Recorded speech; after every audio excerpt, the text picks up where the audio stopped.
হ্যাঁ ভালো বন্ধুরা, সকাল সকাল পূজার দিনে আমি স্নান করে চলে এসেছি। আর এখন বাজে প্রায় 7টা। ঠান্ডাও লাগছে, এখন ঠান্ডাটা পড়েছে। এরপর আমি রান্নাটা বসাই দিচ্ছি। তো আমাদের কি হয়, এই পূজাতে অনেক রকম ভোগ রান্না করতে হয়, তরকারি পিঠা। দেখো একদিকে চাপাই দিয়েছি রান্না, আর এদিকে তরকারি কাটতে বসে গেছি। ভালো একা হাতে জোগাড় করতে নেই, বড় কষ্ট। একদিকে কাটা, একদিকে রাঁধা, এগুলো সব নিজের হাতেই করতে হয়, একলা হাত তো।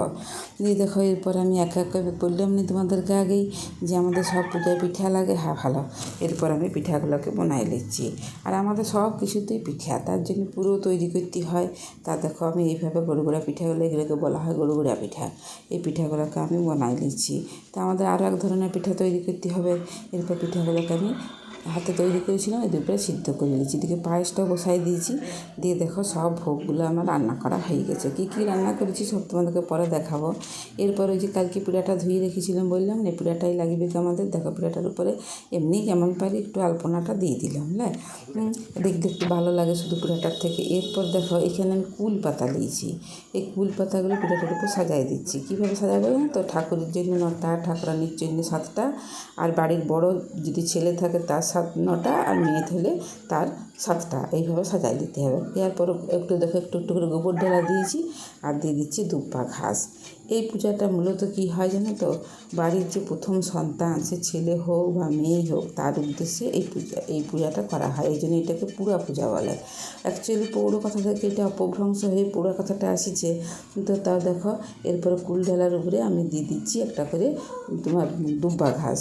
এটা মূলত শ্রীকৃষ্ণের একদম প্রথম সন্তান যে হয় তার উদ্দেশ্যে পূজা, আর হয় তোমার অষ্টম গর্ভজাত যে সন্তান তাকে উদ্দেশ্য করে এই পূজাটা হয়।